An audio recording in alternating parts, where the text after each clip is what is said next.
Hi there, everyone, and welcome back to a special edition of the Focal Plane podcast that's being filmed here at St Wilfrid's Hospice in Eastbourne. Now, most people are familiar with the concept of generosity, but there is something very special about getting a community to rally together for the support of one cause. And I'm really, really privileged to be joined by my guest today, who is Sarah Marsh, Head of Community Fundraising. Welcome. Thank you, Sam. Thank you for having me. And we've worked together before, of course, for various events. And so I've got to see a full gamut of things that St Wilfrid's does in terms of promoting the, amazing work that goes on here. But I'd just love to hear from you. So how did you get into this role and what's it been like for you so far? Oh, my goodness. I fell into this sector completely by accident. I found myself in a role as an events fundraiser at a charity, at another hospice charity in Kent. And I have to say, I don't think I'd even heard of hospices as such. Okay. And I didn't know really what I was doing. This was sort of proper wing it.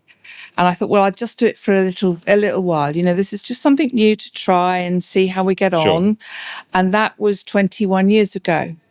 So still giving it a little try. I'm still trying. I still feel a bit imposter syndrome sometimes, but I loved it. The second I kind of got involved with the sector, every day is so different. Every event you do is so different. And then my career kind of evolved, and I got involved with a smaller charity, much more with the sort of other different sort of income streams. So I learned a lot about broader sense of running a charity and managing people. And that was still kind of Kent-based, and I'm a Sussex girl. And then this job came up as a community fundraising manager at St Wilfrid's Hospice. And actually, it was at a point where I was thinking, I just want something a little less stressful. Because what I was doing was a lot of driving, very stressful. And in my old job, a community fundraising manager was the role where you dealt with the people in the community. You did with volunteers, kind of schools and churches and WIs, in the community, outside doing bits and pieces. I thought that's what I was applying for. That'll do. Like quieter life. It wasn't until I kind of accepted the job I realised I'd actually have responsibility for all the events income, the community income and the corporate income. And thought, we'll give it a shot. And again, it was like coming home. This is just one of the most amazing places. And I've lived down this way all my life. I'd say I'm a Sussex girl. And in a previous life, when I was much younger, I actually worked down near Eastbourne. And bizarrely, I was bumping into people and reconnecting with people that I'd worked with 30, 40 years ago. I am that old, 40 years ago. And that, again, it's kind of like coming home to family. I felt so comfortable here. So I feel like I kind of got here almost by accident. And life takes you where it's supposed to be, doesn't it? I was going to say, you've had 21 years to correct that accident. I have really, yes. So you should probably get on that at some point. I might get the hang of it in a few years. You might still in the evaluation period. I'm still working out whether this is the right path for me. Well, and look, one day you'll pass your probation, and then you'll be much more secure in that future. I'm sure. Exactly. Yes. Yeah, I might get something right one day. So look, there's obviously, you mentioned something that's really interesting to me, which is that you, before applying for the job that you had in Kent, you were not really familiar with what hospices were. Not at all. No. And of course, here we are as in your role in St Wilfrid's. Are you seeing any assumptions or presumptions from people that you're trying to reach in the community around what hospices are that maybe you had yourself before, or is the feeling different now? Are people more understanding of what hospices do? I think both of those things. Yeah. I think when you're in this world, it's all encompassing. You see it everywhere. Of course. So you feel like you fully understand it, and you think everybody else around you must. Yeah, absolutely. You make that sort of assumption. But there are still people I come across who don't realise a hospice service is free. There are still people who think that hospices are like a Christian-based organisation, a faith-based organisation, because historically they perhaps would have been. Sure. Or that we only look after people with cancer. Again, if you're going to go back historically, probably that's where it all sort of started. But so there are still some sort of preconceptions that we still have to challenge.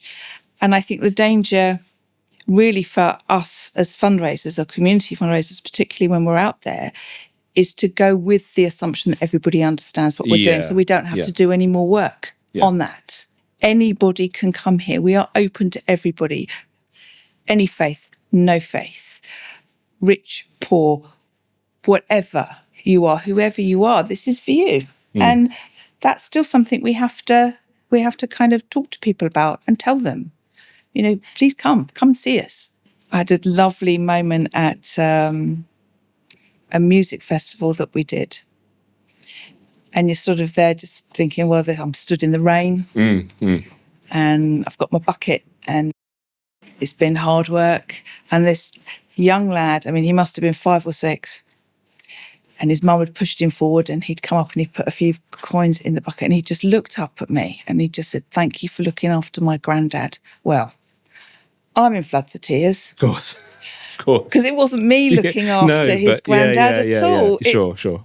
But then you're like, right, okay, now I'm good to go again. Yeah. And that's our motivator, I think, in many ways. It's the gratitude for the care that has been given to somebody.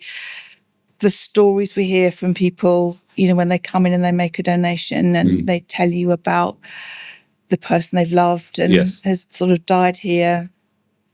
And it keeps you going. And yes, we do extra. You know, it's never been a 9 to 5. No. Never been a 9 to 5. No.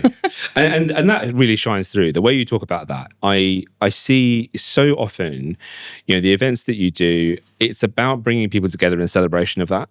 Oh, that's what I see. That's what I'm capturing when I'm there. And it's everybody speaks that language. Yes. Everybody talks that. Like, let's celebrate the great things that are going on here. Let us have in whatever way people see fit. Let's have a celebration of your loved one, of whoever was with us as well. I mean, we've got, every time I do, I mean, it's not just events we do. Of course, it's not, you know, we have various other activities, fundraising activities and things. But I would say 90% plus of every donation that comes in is probably in memory of somebody, or somebody has had an experience with the hospice that they want to be thankful for, or they want to celebrate. And they're so generous. And I think every event you've been to, and I call them the gala events, you know, where we're sort of dressed up and we're having a lovely dinner, or the running around in a field. You know, we've raised a bit of sponsorship and we're running for granddad or whatever it is. There's joy in all of them in some way. There's generosity in all of them. There's compassion in all of them. You know, people have real empathy at these. They understand what it is they're doing. You've been at all of these sorts of events, and there is real emotion in moments of all of those, whether it's the CEO saying thank you, or whether it's one of our patients' families, perhaps, who are talking about their experience. And you can see within a room or a field or a village hall that people connect with that. They understand that this is an experience that people share. Yes. And they can see themselves in that. And they want that for other people. So that generosity you then get from people, whether it's not just money. You know, obviously that's fantastic. Fundraising is a huge thing. Of course it is. But people give gifts. People will give their time. Yeah. I mean, you know, you say you've captured it all through your lens at times. And I think actually the gala ones you've just done, the Christmas gala. Yeah. Looking through those, I have to say, sorry, it's probably, you might want to edit this out or not, but it's up to you. I think they're your best set of photographs. Oh, well, thank you for saying. Because I can really see the kind of emotion in the room. There's such a warmth about it. Yes. Captured in those photographs. And that really is what I think most of our activity is about. I mean, there's human connection. There's hugs. Yeah, and there's even a photo of you smiling. I mean, that's steady. That's something. Steady, yeah, right? Absolutely. And I'm smiling. I think I was on the tombola then, wasn't I? I was surrounded by alcohol. Yeah, yes. That's it. I'm in my happy place, Sam. I'm in my happy place. There we go. I'm in my happy place. And you're right. And that warmth that kind of carries through with all the events, because there are some that are more community facing. There are some that are more towards some of your corporate sponsors. Yes.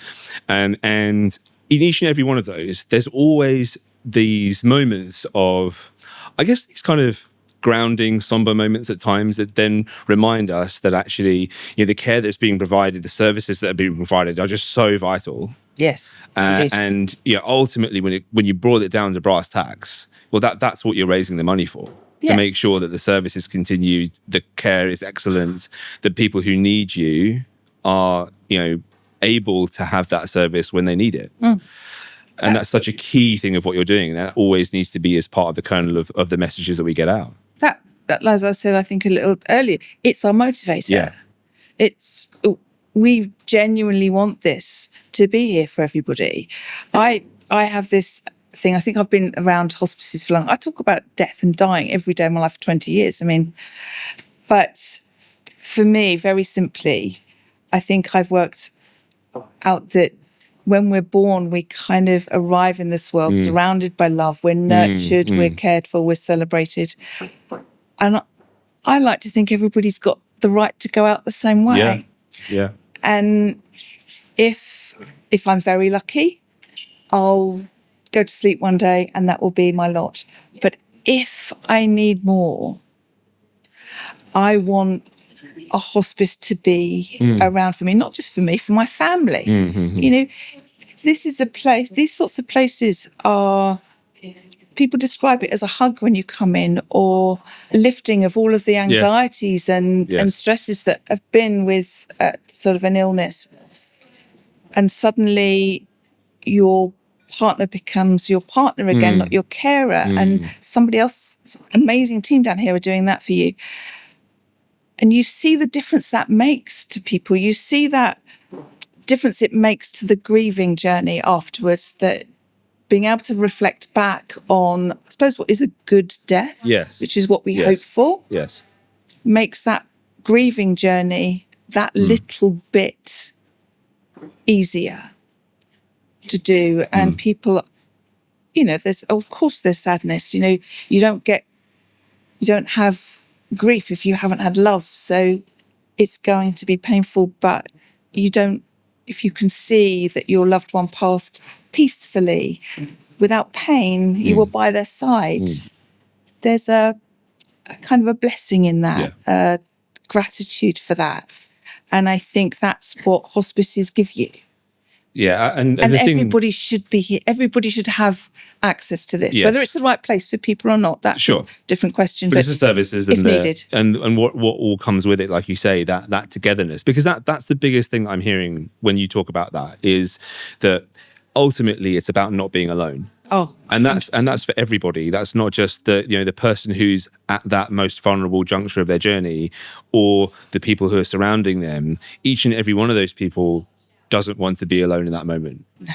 And what really rings like so authentically from that is exactly what comes about when you do your community fundraising in the events. It's about the togetherness. It's bringing the community together in all sorts of walks of life, who is then saying, here, we're here for one common purpose and one common goal. And just from that alone, there's a lifting. There's a sense of actually we belong here because we're trying to make something better for generations that come after us, for our family members, and there's something really special in that. I think if you kind of, I'm going to sort of steer off a wee bit. If you look at some of the kind of the divisions we have in our society right now, or in the world even, and we concentrate very much sometimes on that, and we get a wee bit down about that. Yeah, I feel like this is a sort of microcosm of humanity. Human people do connect. Humans want to help each other and support each other. When we talk to each other, when we reach out and we say, I'm in pain. Yeah.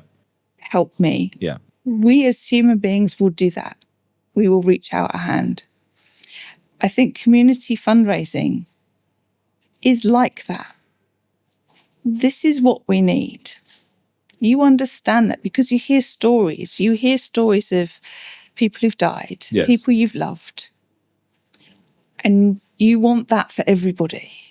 You know, we have compassion in us. We have empathy in us. And it connects us, it binds us.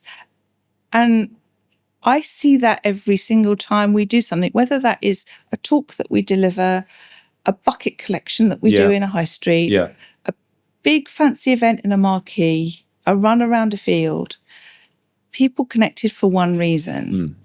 But they do it, there's fun things to do, but we're doing it together. And as hard as times are out there, I am in awe of the generosity of our community. They're still giving to us. They are still engaging with us. They still want to be a part of this. It feels a little trite to say it's like a big family, but it's that sort of dynamic in many ways. Yeah, 100%. You know, you don't see each other all the time, but when you come together, it's great. And, you know, you help each other out. So, yeah, it's really powerful stuff, actually, when you get into this sort of community world and everybody understanding why we're here. We're all working for the same thing. So, again, powerful motivator when you're in this field. Yes. You know it makes a difference. And you actually know that other people are thinking the same thing and they want to be a part of it. That's amazing. It is, and I guess maybe you've already said it in that answer, but I'm curious as to what has been your biggest learning in your journey so far, maybe even from the community themselves. What have they taught you? On a personal level, and again, it sounds like a little bit of a cliche, but I know death is an inevitability. Living my life in the best way I can and seeing the positives is it's now my superpower, I think. You know, people sort of say to me sometimes, you work at hospice, and they go, oh, that must be... Is that the neck turn, right? That must be so sad. Yeah. And actually, before this, I worked in a children's hospice. Again, and I can only say to them, actually, the opposite is true. This is the most... Sounds very weird. People are going to think I've lost the plot, perhaps. I find this the most life-affirming place to be the second I walk through this door, because this is another day to make the absolute most of. Yeah. Nobody wants to be miserable. You know, if you're getting towards the end of your life, you want to see life in all its glory. Of course. You know, there's colour, there's noise, there's people, there's love, there's laughter. All of those things still carry on. And if this is going to be my last day, and I don't know when that is, I've no idea when that is, so I'm just going to make the most of it. And I do that kind of thing. People perhaps are going to, again, think I'm slightly deranged. But at the end of every day, I literally do have a reflection of a few minutes where I sit and I think, what am I grateful for today? And that feels positive to me. And then I go to sleep. And I've been grateful for that day. And I think that's what this world has given me. So my sort of charity experience is very much centred on hospices, and you can't help but be kind of life affirmed when you live with it. And I think that possibly the other thing that's probably slightly more prosaic is I've learnt to be really resilient. Yeah. Because not everybody says yes to you. Yeah. You know, I've had people say no to me. You kind of think, well, I'm really passionate about what I do and what this causes. Yes. So why would you not give me your money? Yes. You know, please would you make a donation? And somebody will go, no, I support Save the Hedgehogs or whatever is your cause of choice. And when I first started in this world, I took that personally. I was like, oh my goodness, nobody wants to do this. This is heartbreaking. And you learn a real kind of like resilience to that. You're like, well, no, actually, if you've got another cause you want to support, it's because you've got a real passion about that. There's something that's happened to you. That's your passion. Yeah. Absolutely good on you. It's not a personal thing. You just can't support everybody. You can't. You know, there's thousands of charities out there and they're all amazing causes. They're trying to do amazing stuff and they need their support. So whoever you support, brilliant. Absolutely. I don't mind. You know, stick a pound in a bucket. Oh, great. Personal peeve, by the way, I have to say. My pet hate in fundraising is when people say, I've only got £1. It's just £1. No, it's £1. It makes a difference. Yeah. Be proud of your £1. Put it in a pot. Yeah. It will make a difference somewhere. I promise you. I mean, these are little ripples that turn into huge things, right? Imagine if everybody put £1 in a pot today. Everybody did that. Everybody put £1 in a month somewhere. It would be huge. They're massive, yeah. Huge. Huge. So we all do a little bit and it makes a big difference. Fantastic. And that's what a great message to send. And you kind of, you mentioned there about, you know, things that you find difficult sometimes. So particularly around people who may be, or you encounter people who may be not so willing to donate, or you find, you know, that personal challenge of your passion that maybe isn't necessarily reciprocated back at you. But what have been some of your more challenging moments, or what have been the difficult moments in your job so far? I'm going to go back to that hoary old chestnut and say the pandemic. Yeah. That was devastating. I had a point where I put a lot of energy into an event. Yeah. Huge amount. It was ready to go. Yeah. And it was in that mid-lifting of when we sort of thought we were good to go, and then everything shut down again. And it was the big gala event. It was the first Christmas gala, I think. And it was cancelled 2 days before the event. And I was already shattered because we would just been working flat out to get flat out on all sorts of things because of the pandemic. And it was incredibly challenging, exhausted, absolutely exhausted. And I think it was the lowest point. It was the point where I thought, can I actually keep doing this? Because that was so much work. I understood why. But I've never cried over an event. I've never cried in this world of mine until that point. It was the culmination of everything, and in one moment it had all gone. That was really, really hard. And I think people, and I'll just add to this, that obviously people may be watching this may not necessarily have an understanding of exactly how gargantuan such an event is, but I can absolutely promise you, probably nearly a year's work. Huge. And the amount that goes into them to make them run as smoothly as they do, in the logistics, everything that goes behind it.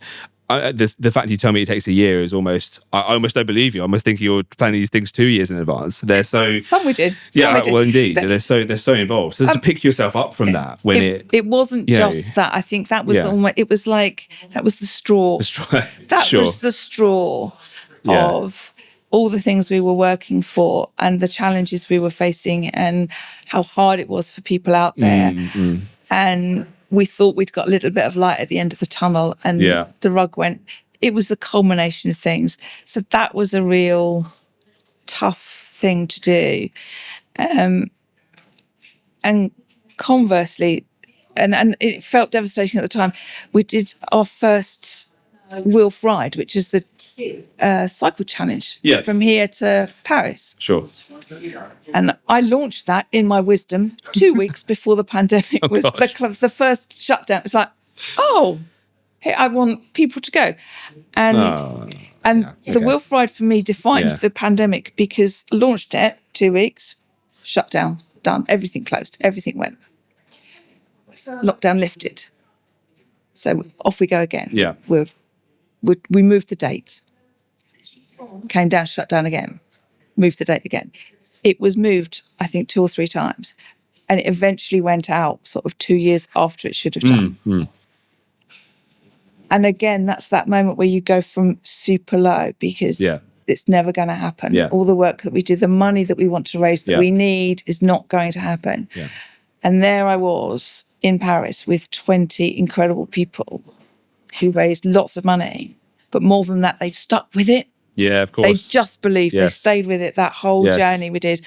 And again, I wandered around Paris on my own on the last day before we got on the train with kind of like rather emotional and Sacré-Cœur. But just incredibly grateful that we'd kind of got through it. Again, that was almost symbolic. That was survival. We made it through that, and we'll go again. It will work again because of all these people that stick with you. Well, that's the tenacity of people who have passion for it, right? That's it. Incredible. Absolutely. Yeah. Huge respect for everybody who did it, and so grateful for everybody who came with us. So that was the tough time. I think that the pandemic was my lowest point in this world where you're really thinking, should I stay? But again, you come out of that and you meet people who've got amazing stories. You go, okay, all right. Yes. I'll go again. Go again, absolutely. Just another year. Just one more year. Been saying for 20 years. I'm with you.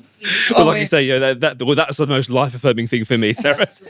Just one way. To hear your joie de vivre on that is brilliant. Excellent. Yeah. I think, again, we said before, our community are phenomenal. Yeah. I would never want anyone who's donated £5, £5,000 to think it was not enough. They have done more than enough. Yeah. We've asked for support. They've come at us in waves. As you said, Rainbow Run, 1,500 people. Madness. You should see the car park. You just see my cameras. Yeah, absolutely. Yeah. Oh, sorry about the paint. So it gets everywhere. Starlight Stroll. Lunch at, I mean, what was that? 220,000. It was phenomenal, man. If perspective, and you say about record breaking, I mean, my team are awesome. They are utterly amazing. They just keep going. They come up with innovations. And it's the military precision by which they operate as well, I have to say. Just hats off to them. Yeah, hats off to them. And we would perhaps have one event in a year that would have a sort of gross income of around 100,000. We've had 4 this year. Never happened. Lunch at, Starlight Stroll, Rainbow Run, and the Sahara Trek. Quite incredible. And even things like our open gardens, which is the absolute epitome of community event. You know, these amazing people who let us into their gardens and we go and have a good old snoop around their kind of flower beds and things. And we give them a cup of tea and a piece of cake. Brilliant. And they come in their droves. Yeah. And we have 15 of those.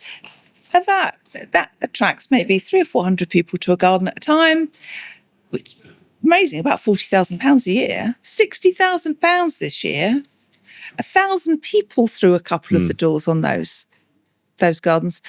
People are coming out in their droves to support us. Yeah. It's almost impossible to say thank you to all of those people. We try. Oh my goodness, how we try. And it is making a difference. Yeah. It absolutely is. There are challenges that our community themselves can't affect when we have a rise in costs. Yeah. Nothing, anything we do can change that. That's something that, that's way beyond my remit, my job description. And those are other challenges.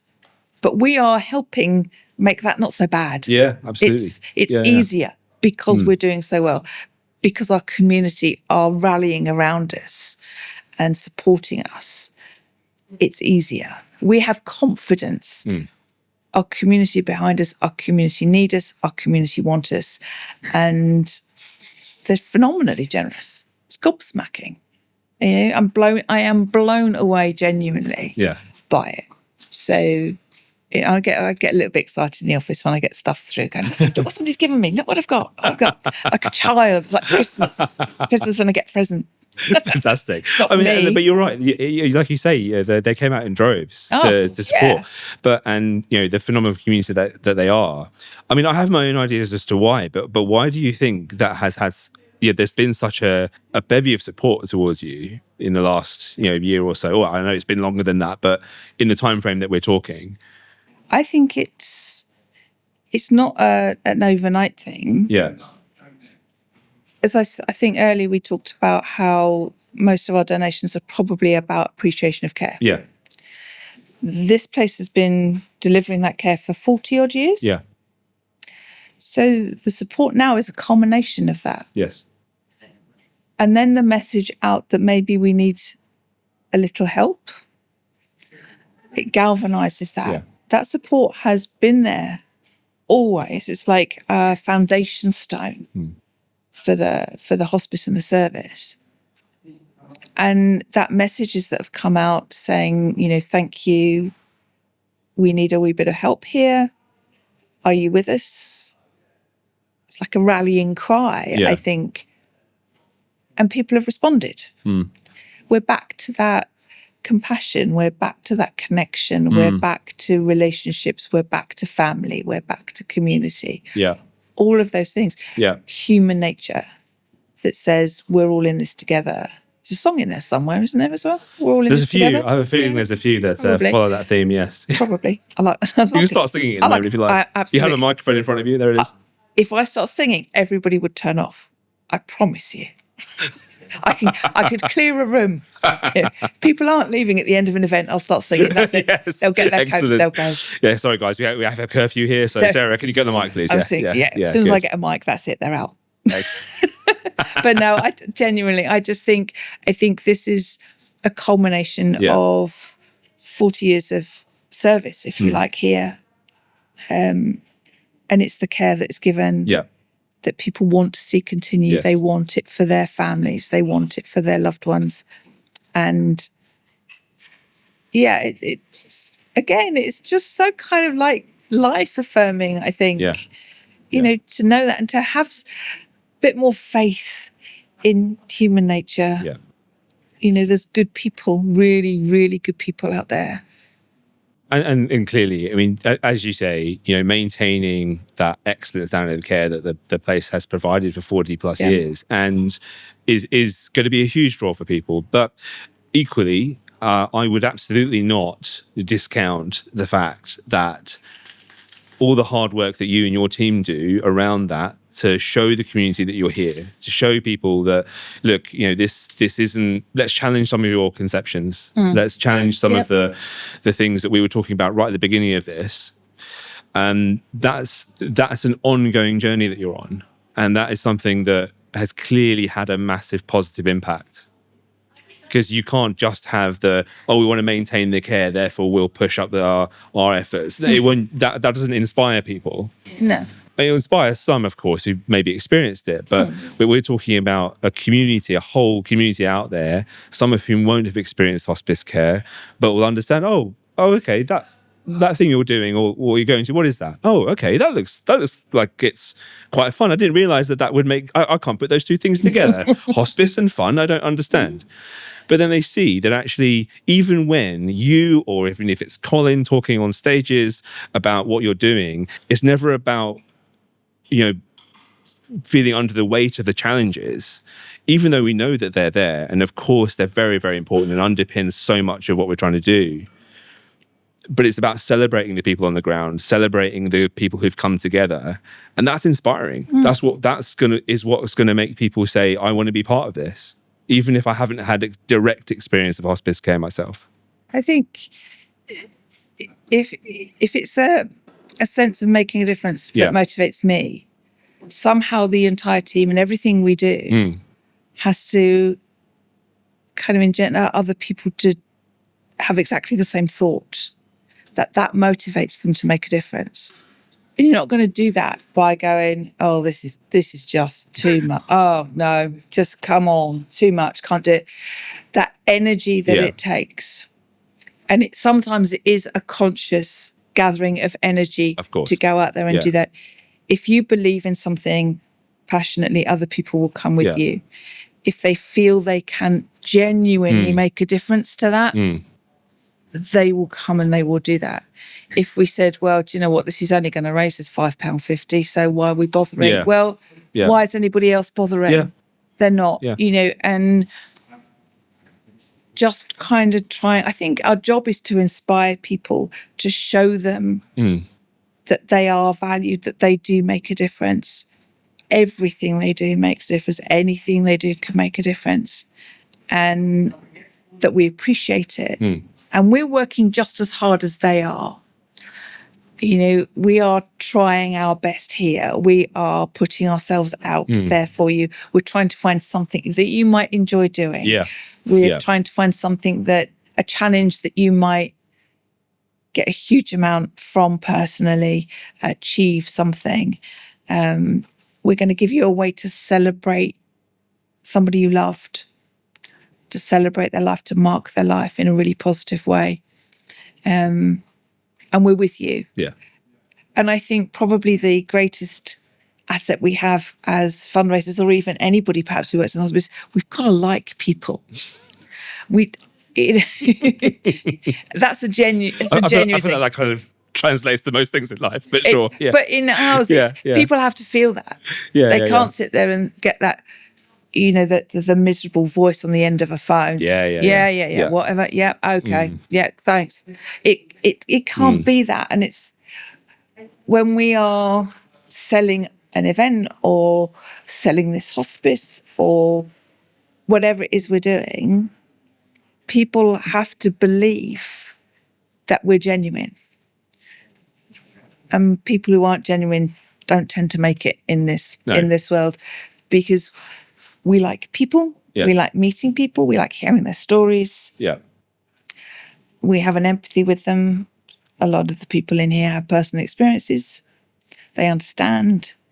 And we actually do have fun with it. There's a lot of fun to be had. So, yeah, it's just people. Yeah, and look, hey, you wear that on your sleeve, and again, you have to be genuine with it, like you say, and you know, you can't if you're holding those cards close to your chest. No. You know that's a great. It's a great way that you have that aura about you, Sarah, that brings that out, and I think that translates to the rest of your team, like it absolutely does. And seeing that just permeate through everything that you do, every effort that you put in, culminates in just the most beautiful things that, you know, I've had the pleasure of having seen and witnessed. So what would you say then, Sarah, as a kind of final thought, shall we say, what is the one message that you would love people who are watching this to hear? What's the one thing that you want people to take away? I think I just like people to be grateful for their community around them, for be a part of it, a part of it. If the hospice is something that resonates with you, come and see us, talk to us, ask the questions. If it's in you to give to the hospice, to be a part of an event or to make a donation, then we appreciate it. Every pound will make a difference to us. Be part of your community, see your community, see the good in your community, see how you can be part, give something to it, and believe in the good in your community. Whether it's the hospice or, I don't know. Well, I just, for me, it has always been people helping people, and I believe there's much more of that going on in the world and in this community than we ever hear about. And these things come around, don't they? You know, you when one gives to the community, one receives quite a lot back. You know, you get in that so respect. much back. You get even as a professional fundraiser, and I have volunteers. I have always, since I was probably a teenager, I have always also volunteered somewhere. Yeah. And that's given me so much richness to my life. And I would encourage everybody to do that. the more you put in, the more you Yeah. get back. Simple stuff. I think I live my life by cliches, actually, but there's so much truth in them. Absolutely. Yeah. There wouldn't be cliches otherwise. This is No, the thing. absolutely. They have to come from somewhere. Yeah, indeed. Yeah. So Sarah, thanks so much. No, thank you. It's been great hearing a side of you for me personally that I don't often get to experience, because obviously we're doing our thing, having a good time, making sure that everyone gets to share in that love. But it's been wonderful to hear how these things elevate you and affect you, and ultimately that philosophy that you portray is one that I wish more and more people would have. And I think from hearing you and listening to you today, it's been inspiring. So thank you so much for your time. No, thank you. So guys, if you've been inspired by this the same way that I have, please go on to the St Wilfrid's Hospice website to find out how you can do more to support them. But otherwise, thanks very much. Thank you.